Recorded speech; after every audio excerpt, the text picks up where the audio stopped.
বাংলার শিল্প ভুবনে এমন কিছু নাম আছে যাদের পরিচয় শুধু ক্যানভাসেই সীমাবদ্ধ নয়, যাদের শিল্প হয়ে উঠেছিল সময়ের দলিল। প্রতিবাদের ভাষা তেমনই একজন শিল্পী পটুয়া কামরুল হাসান, যিনি নিজেকে চিত্রশিল্পী নয় পরিচয় দিতে ভালোবাসতেন পটুয়া হিসেবে। দেশে যে কোনো সংকটময় মুহূর্তে অন্যায় অত্যাচারের বিরুদ্ধে তার হাতের তুলি ছিল সবসময় সোচ্চার। শিল্প, সংগ্রাম আর স্বদেশপ্রেম, আর এই তিনের মিশেলে গড়ে উঠেছিল কামরুল হাসানের শিল্পী সত্তা। মৃত্যুতিথিতে পটুয়া কামরুল হাসানের প্রতি রইল আমাদের বিনম্র শ্রদ্ধা। লৌকিক শিল্প আর আধুনিকতার মেলবন্ধনে তিনি তৈরি করেছিলেন এক স্বতন্ত্র ধারার চিত্রভাষা। শিল্পের পাশাপাশি দেশের প্রতিটি সংকটে ছিলেন প্রতিবাদে সোচ্চার। তিনি পটুয়া কামরুল হাসান, যার শিল্প মানে শুধু রং আর রেখার খেলা নয়, বরং ছিল আবেগ, দর্শন, সমাজ ও অনুভূতির গভীর প্রকাশ। পটুয়া কামরুল হাসানের জন্ম 1921 সালের 2রা ডিসেম্বর কলকাতায়। শৈশব থেকেই চিত্রকলার প্রতি তার ছিল গভীর অনুরাগ। কলকাতার গভর্নমেন্ট স্কুল অফ আর্টস থেকে 1947 সালে চিত্রকলায় স্নাতক ডিগ্রি অর্জন করেন তিনি।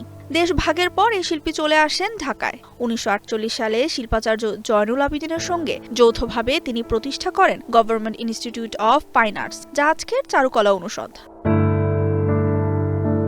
কামরুল হাসানের শিল্পকর্মে বারবার উঠে এসেছে গণতন্ত্র, দেশপ্রেম আর অন্যায়ের বিরুদ্ধে প্রতিবাদ। বাংলাদেশের স্বাধিকার কিংবা অসহযোগ আন্দোলন থেকে শুরু করে মহান মুক্তিযুদ্ধ, সব ক্ষেত্রে তার তুলি ছিল প্রতিবাদের ভাষা। মুক্তিযুদ্ধ চলাকালীন পাকিস্তানি শাসক ইয়াহিয়ার হিংস্র মুখাবয়ব এঁকে তিনি তৈরি করেন ঐতিহাসিক পোস্টার, যা সে সময় মুক্তিকামী মানুষকে উদ্বুদ্ধ করেছিল প্রতিরোধে।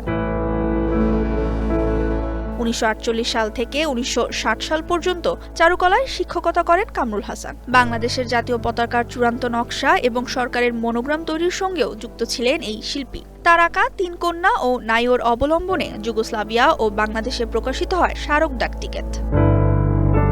দেশ বিদেশে অসংখ্য একক ও যৌথ প্রদর্শনীতে অংশ নিয়ে তিনি পেয়েছেন বহু সম্মাননা, প্রেসিডেন্টস গোল্ড মেডেল, স্বাধীনতা দিবস পুরস্কার ও বাংলা একাডেমি ফেলোশিপ, যার মধ্যে উল্লেখযোগ্য 1988 সালের 2রা ফেব্রুয়ারি হৃদরোগে আক্রান্ত হয়ে মৃত্যুবরণ করেন দেশের শিল্প সংস্কৃতির অন্যতম গুণী মানুষ। মৃত্যুর কয়েক মিনিট আগেও তিনি এঁকেছিলেন স্বৈরাচার বিরোধী পোস্টার দেশ আজ বিশ্ববেহায়ার খপ্পরে।